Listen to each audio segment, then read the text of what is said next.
উপার্জন হলে আনন্দ দেয় আপনাকে।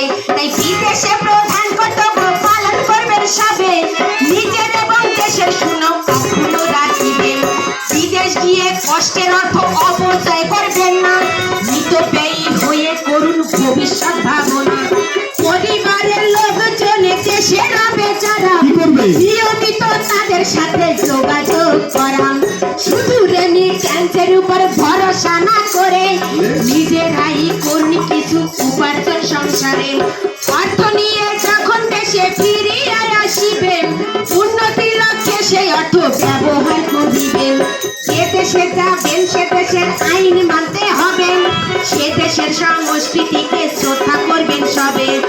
আত্মীয় স্বজন থাকলে নিবেন সহায়তা, আছে বাংলাদেশি দূতাবাসের চিনতে কর্মকর্তা কিংবা রিক্রুটিং এজেন্সির নিকটে জানাবেন, যত দ্রুত সমস্যা সমাধান করে নিবে।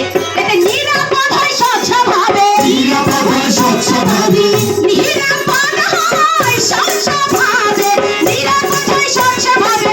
অভিবাসন ঠিকানা জেনে বুঝে দিতে যেও না, বুঝে কেউ যেও না, জেনে বুঝে দিতে যেও না, বুঝে কেউ যেও না।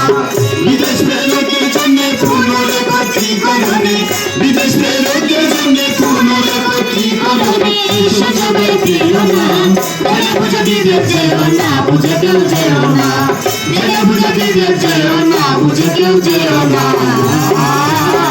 কোটি ভিসা এবং চাকরি চুক্তিপত্র, প্লেনের টিকিট এবং বহির্গমনের ছাড়পত্র।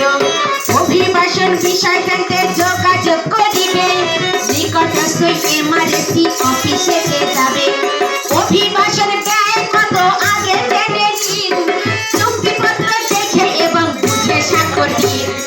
বিমানবন্দরে পাইতে সুবিধা সুযোগ, প্রবাসী কল্যাণ ডেস্কে করুন যোগাযোগ।